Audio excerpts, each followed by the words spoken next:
Hi, എന്റെ അടുത്ത് ഒരുപാട് പേര് ചോദിക്കുന്നത് ഈ റഷ്യയിലേക്കുള്ള വിസ ക്യാൻസലേഷനും വിസ ഡീപ്പോർട്ടേഷനും തമ്മിലുള്ള വ്യത്യാസം ഒരുപാട് ആളുകൾ എന്റെ അടുത്ത് ചോദിക്കുന്നുണ്ടായിരുന്നു. അപ്പൊ എല്ലാവർക്കും ആൻസർ കൊടുക്കാൻ പറ്റാത്തത് കൊണ്ടാണ് ഈ ഒരു ചെറിയൊരു വീഡിയോ ചെയ്യുന്നത്. എന്താണ് വിസ ക്യാൻസലേഷൻ, അതുപോലെ തന്നെ ഡീപ്പോർട്ടേഷൻ തമ്മിലുള്ള വ്യത്യാസം എന്താണെന്നുള്ളത് ആണ് ഈ വീഡിയോയിലൂടെ നിങ്ങളായിട്ട് പറയുന്നത്. അപ്പൊ എല്ലാവർക്കും മല്ലു ലൈഫ് ഇൻ റഷ്യ എന്ന പുതിയൊരു വീഡിയോയിലേക്ക് സ്വാഗതം.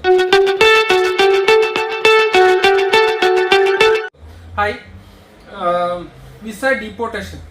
വിസയിൽ ഡീപ്പോർട്ടേഷൻ എന്ന് പറഞ്ഞു കഴിഞ്ഞാൽ ഒരുപാട് പേർക്ക് ഡൗട്ട് ഉണ്ട്. ഡീപ്പോർട്ടേഷൻ അടിച്ചു കഴിഞ്ഞാൽ പിന്നെ വീണ്ടും നാട്ടിൽ പോയി തിരിച്ച് റഷ്യയിലേക്ക് വരാൻ പറ്റുമോ, അതുപോലെ തന്നെ വിസ ക്യാൻസൽ ചെയ്ത് കഴിഞ്ഞാൽ നാട്ടിൽ പോയിട്ട് തിരിച്ച് റഷ്യയിലേക്ക് കയറി വരാൻ പറ്റുമോ എന്നുള്ളത് ഒരുപാട് ആളുകൾ ചോദിക്കുന്നുണ്ട്. അപ്പം അങ്ങനെയുള്ള ആളുകളോടാണ് എനിക്ക് പറയാനുള്ളത്. കാരണം എൻ്റെ ഒരു എക്സ്പീരിയൻസ് വെച്ചാണ് നിങ്ങളോട് ഞാൻ ഈ ചെയ്യുന്ന വീഡിയോ മൊത്തം എൻ്റെ എക്സ്പീരിയൻസ് വെച്ചാണ് ചെയ്യുന്നത്. പലരും പല ഡൗട്ട്സുകളും ചോദിക്കാറുണ്ട്, ഒരുപാട് ഡൗട്ട്സ് ചോദിക്കാറുണ്ട്. അത് എൻ്റെ പല വീഡിയോസിലും വീണ്ടും ആവർത്തിച്ച് പറഞ്ഞു കഴിഞ്ഞാലും വീണ്ടും ആളുകൾ ഒരുപാട് ഡൗട്ട്സുകൾ ചോദിക്കാറുണ്ട്. അതായത് ഒരു ടൂറിസ്റ്റ് വിസയിൽ, ബിസിനസ് വിസയിൽ, വിസിറ്റിംഗ് വിസയിൽ വന്നതിൽ കഴിഞ്ഞ് കഴിഞ്ഞാലൊക്കെ വർക്ക് വിസയിൽ കൺവേർട്ട് ചെയ്യാൻ പറ്റുമോ, അതൊക്കെ ഞാൻ ഇല്ല എന്നുള്ളത് എൻ്റെ വീഡിയോയിൽ പല വീഡിയോയിലും അർപ്പിച്ച് പറയാറുണ്ട്. അതുപോലെ തന്നെ ഇപ്പോൾ പുതിയ ഡൗട്ട്സ് എന്ന് പറഞ്ഞു കഴിഞ്ഞാൽ വിസ ക്യാൻസൽ ചെയ്ത് കഴിഞ്ഞ് കഴിഞ്ഞാൽ, അല്ല അതുപോലെ തന്നെ ഡിപ്പോർട്ടേഷൻ അടിച്ചു കഴിഞ്ഞ് കഴിഞ്ഞാൽ തിരിച്ച് റഷ്യയിലേക്ക് കയറി വരാൻ പറ്റുമോ എന്നുള്ളതാണ് കൂടുതൽ പേർക്കും ഇപ്പോൾ ഉള്ള ഡൗട്ട്. കാരണം ഇപ്പം റഷ്യയിൽ ഒരുപാട് ആൾക്കാരെ നാട്ടിലേക്ക് തിരിച്ചയക്കുന്നുണ്ട് പല കാരണത്താലും. അതുപോലെ തന്നെ അതുമായി ബന്ധപ്പെട്ട് പലർക്കും ഭയങ്കര പേടിയാണ്, എങ്ങനെയാണ് അത്, എന്താണ് അതിൽ എന്തെങ്കിലും വിഷയം വരുമോ എന്നൊക്കെ ചോദിച്ചിട്ട്. കാരണം നിങ്ങൾക്ക് രണ്ട് രീതിയിലാണ് നമുക്ക് വിസ ഡീപ്പോർട്ടേഷനും വിസ ക്യാൻസലേഷനും നമുക്ക് തരംതിരിക്കാം.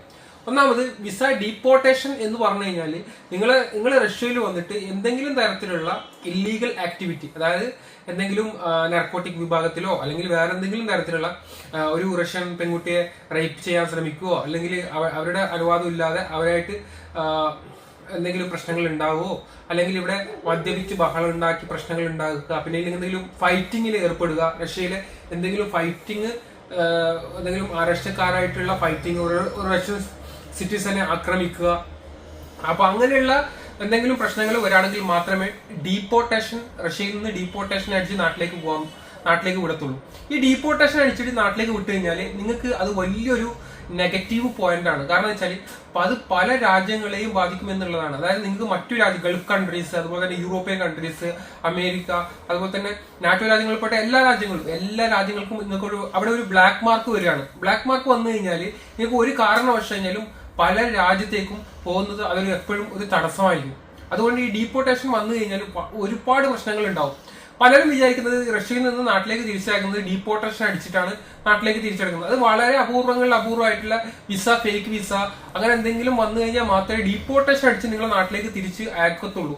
അല്ലാതെ വേറെ ഒരു രീതിയിലും നിങ്ങൾക്ക് ഡീപ്പോർട്ടേഷൻ അടിച്ച് നാട്ടിലേക്ക് നിങ്ങൾ തിരിച്ചയക്കത്തില്ല.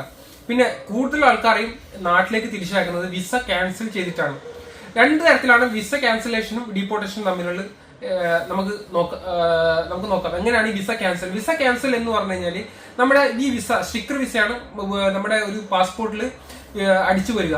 റഷ്യന്റെ സ്റ്റിക്കർ വിസയാണ്. ആ സ്റ്റിക്കർ വിസയിൽ അതിൽ വിസ ക്യാൻസലേഷൻ തന്നെ എഴുതിയിട്ടുണ്ടാവും. അതുപോലെ തന്നെ ഒരു നീല മഷിയോട് വിസ ക്യാൻസലേഷൻ എന്ന് പറഞ്ഞിട്ട് ഒരു തെറ്റ് മാർക്കൊക്കെ ഉണ്ടാവും. അപ്പൊ അത് എനിക്കിതിൽ ശരിക്കും വെക്കാൻ പറ്റില്ല. അതുകൊണ്ടാണ് ഞാൻ അതിന്റെ ഒരു ഫോർമാറ്റ് എന്റെ വീഡിയോയിൽ ഞാൻ വെക്കാത്തത്.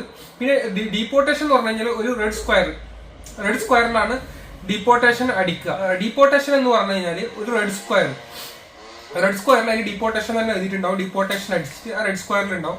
ഈ ഡീപ്പോർട്ടേഷൻ രണ്ട് തരത്തിലാണ് ഇങ്ങനെ വരുന്നത്. വിസ ക്യാൻസൽ ചെയ്ത ആൾക്കാർക്ക് വീണ്ടും റഷ്യയിലേക്ക് ആഫ്റ്റർ 3 months, അതായത് ഒരു 3 മാസത്തിന് ശേഷം വീണ്ടും അവർക്ക് റഷ്യയിലേക്ക് കയറി വരാൻ പറ്റും എന്നുള്ളതാണ്. പക്ഷേ ഡീപ്പോർട്ടേഷൻ അടിച്ച ആളുകളെ സംബന്ധിച്ച് നോക്കുകയാണെങ്കിൽ അവർക്ക് ഒരിക്കലും 5 വർഷത്തോളം റഷ്യയിലേക്ക് കയറി വരാൻ പറ്റത്തില്ല. അതുപോലെ തന്നെ മറ്റു രാജ്യങ്ങളിലേക്ക് പോകുന്നതും അവർക്കൊരു വിലക്കായിരിക്കും.